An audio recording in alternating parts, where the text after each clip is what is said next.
Assalamualaikum warahmatullahi ta'ala wabarakatuh.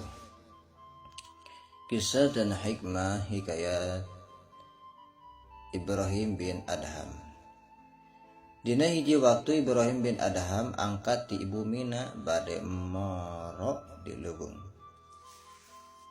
Sabarantosna anjeuna ngaraos lapar, anjeuna muka bakalna bade tuang bade dahar. Keur kitu jol datang gagak macok rotina. Geleber hiber eta gagak teh. Ibrahim bin Adham ngaraos kaget luas. Celak tunggang kuda ngudag manuk gagak teh. Gagak majuna ka luhur gunung terus disusul ka gunung.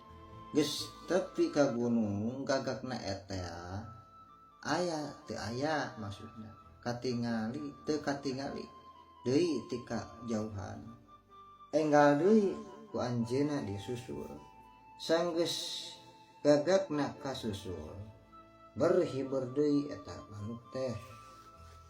Nah barang ari beh teh anjeunna mendahkan hiji jelema anu diringkus ku tambang.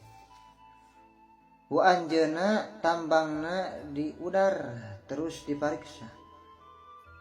Terus nanya naon sababna nu matak kajadian kieu.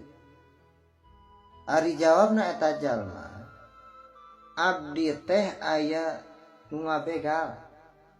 Barang dagangan seep dirampas. Abdi diborogod sareng disiksa dipicieun ka dieu. Parantos saminggu lamina saban dinten sok datang gagak ngiriman roti. Allah Ta'ala teu ngantep ka kaula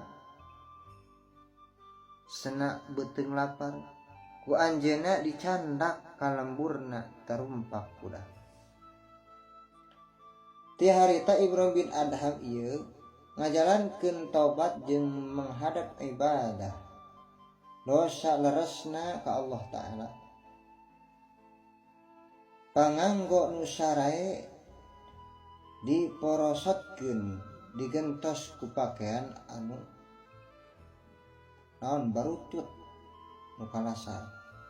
Abid-abidna nya teu pembantuna dimerdekakeun dibebaskeun. Tanah-tanahna diwakafkeun. Anjeunna nyandak tetekeun berangkat ka Mekkah kalawan teu nyandak bekal jeung kadaharan.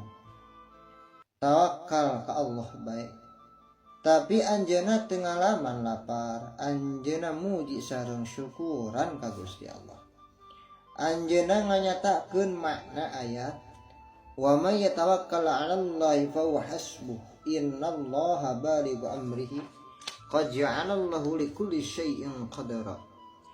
Nu hartosna wallahu a'lamu bimuradihi. Jeung sajalma anu masrahkeun dirina ka Allah, maka Allah anu nyukupkeun ka manehna. Saenya-enyana Allah ngalaksanakeun kana sagala perkara anu geus dikersahkeun ku anjeunna. Teteh lah Allah geus ngajadikeun pikeun sagala perkara oge aya wates jeung ukuranna. Subhanallah walhamdulillah. Ternyata pelajaran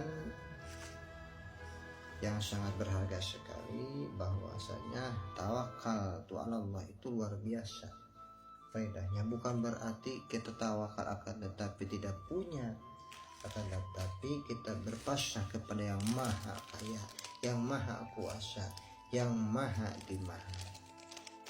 Bahwa secara hukum logika bila kita bersandar kepada orang yang kaya, ketika orang kaya itu bangkrut, ya kita bangkrut.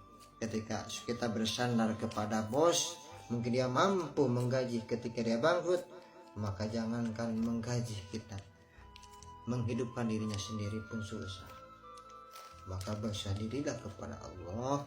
Maka ayat ini yang luar biasa menjadi pedoman bagi orang yang bertawakal kepada Allah Subhanahu wa Ta'ala. Mudah-mudahan manfaatnya. Wabillahi taufiq wal hidayah. Wassalamualaikum warahmatullahi taala wabarakatuh.